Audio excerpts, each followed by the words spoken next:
Everyone, मेरा नाम है हसन सलीम और मैं हूं एक लाइसेंस्ड इमिग्रेशन कंसल्टेंट। प्रैक्टिस कर रहा हूं सैस्केटून सस्कैचुअन में। कनेडियन इमिग्रेशन की जब भी बात की जाती है तो एक टॉपिक जो जरूर उठता है वो है पीएनपीज। बहुत से लोग कंफ्यूज हो जाते हैं प्रोविंशियल नॉमिनेशन प्रोग्राम क्या है और उसकी कौन सी स्ट्रीम्स हैं, क्या क्राइटेरिया है। लेकिन एक प्रोविंस जो बहुत मशहूर है पीएनपी के लिए और वो है सस्कैचुआन। बहुत से लोग ख्वाहिशमंद हैं सस्कैचुआन में आने के लिए और पीएनपी हासिल करने के लिए, लेकिन नहीं कर पाते। बहुत सी वजूहात हैं, बहुत से रीजंस हैं जिनकी वजह से वो सस्कैचुआन उन्हें नॉमिनेशन नहीं भेजता या वो पॉइंट्स ही हासिल नहीं कर पाते जो ड्रॉज में हमेशा आते हैं। अब क्या तरीका है कि अपने पॉइंट्स को इंक्रीज किया जा सके या क्या किया जा सकता है नॉमिनेशन हासिल करने के लिए। अगर तो आप इंटरेस्टेड हैं इस सारी इंफॉर्मेशन को जानने के लिए तो ये वीडियो एंड तक जरूर देखिएगा। होपफुली आपके कुछ पॉइंट्स इंक्रीज करने में मैं आपकी मदद कर सकूं, तो स्टे ट्यून्ड।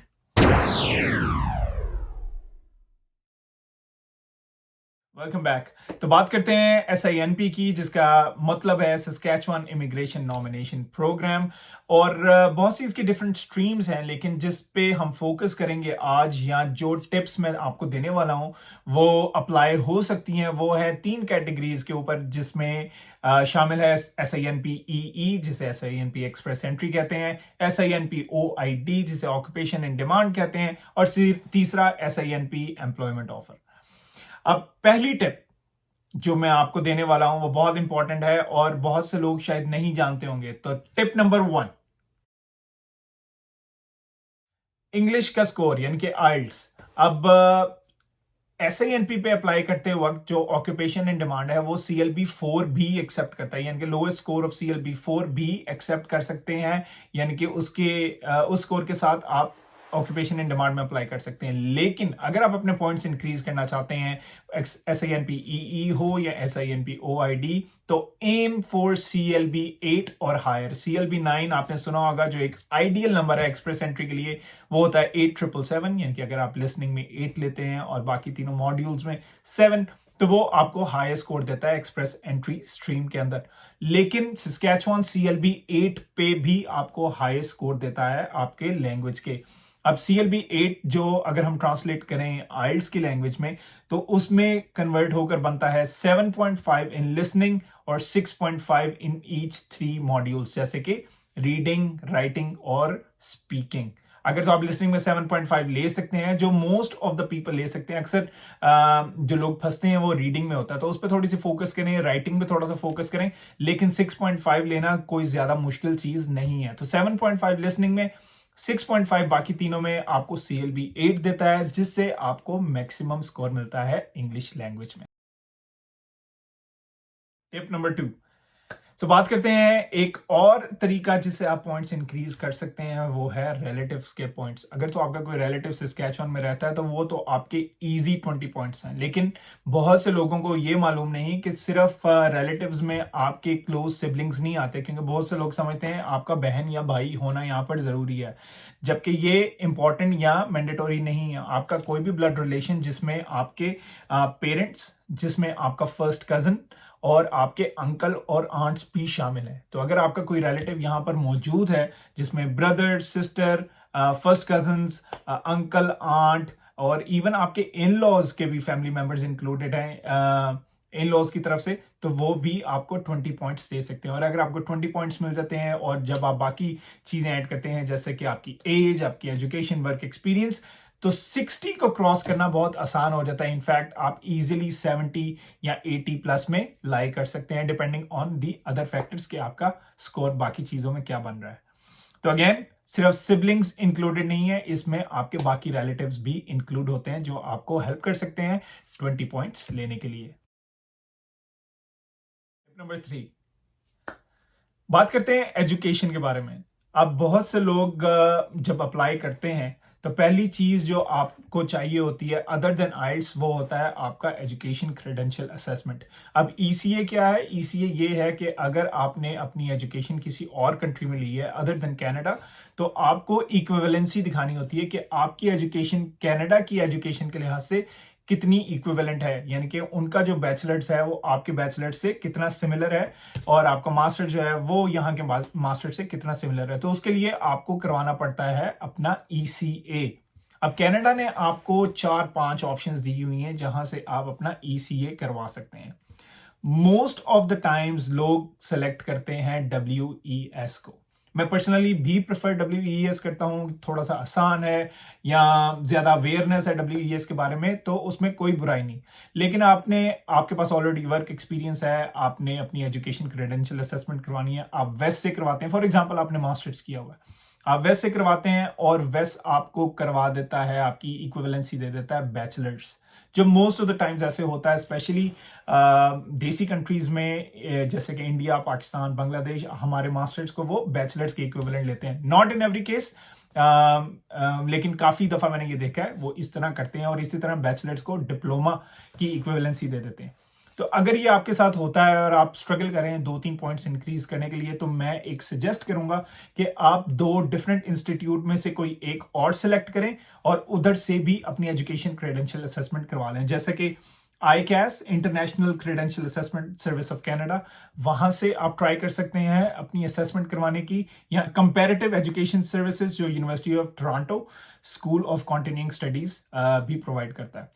तो इन दोनों में से किसी एक से करवा कर दे लें, हो सकता है आपके वो मास्टर्स को मास्टर्स की ही इक्विवेलेंट दे दें, जिससे आपके 3 पॉइंट्स इंक्रीज हो सकते हैं। जिसने जैसे वेस्ट से अगर आपके मास्टर्स को उन्होंने बैचलर्स कंसिडर किया, यानी कि आपके 23 से 20 पॉइंट हो गए, तो इसी तरह अगर आपको इन दोनों इंस्टीट्यूट से इक्विवेलेंसी मास्टर्स की मिल जाती है तो आपके 3 पॉइंट्स इंक्रीज हो सकते हैं। तो ट्राई करने में कोई हर्ज नहीं। टिप नंबर 4, तो बात करते हैं SINP एम्प्लॉयमेंट ऑफर की। अब एम्प्लॉयमेंट ऑफर दूर बैठे हुए किसी मुल्क से हासिल करना is very very tough.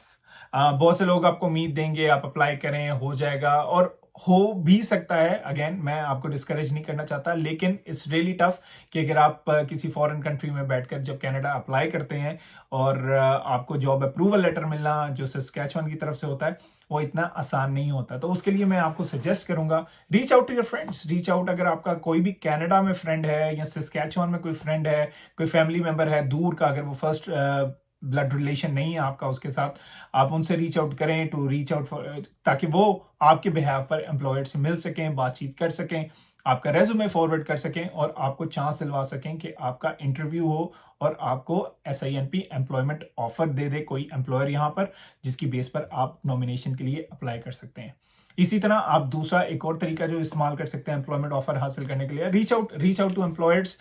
LinkedIn पे उन कंपनी पे रिसर्च करें, एम्प्लॉयर्स को रीच आउट करें, उन्हें अपनी सिचुएशन बताएं, अपना रेज्यूमे दिखाएं, अगर तो चांस बनता हुआ तो वो आपको कांटेक्ट कर सकते हैं या आपको इंटरव्यू कर सकते हैं किसी भी जॉब ओपनिंग के लिए, जिसकी बेस पर आपको जॉब ऑफर मिलेगा और जॉब ऑफर की बेस पर आप इवेंचुअली SINP नॉमिनेशन के लिए अप्लाई कर सकते हैं।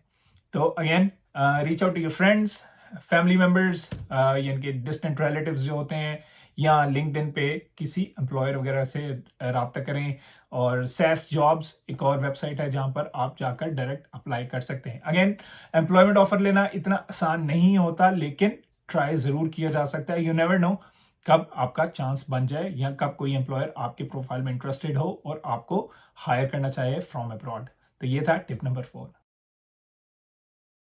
टिप नंबर 5, अब ये बहुत ही जेनेरिक सी टिप है या सजेशन है या कह सकते हैं कि आपको एक होप देने का तरीका है, और वो टिप नंबर 5 है होप इटसेल्फ।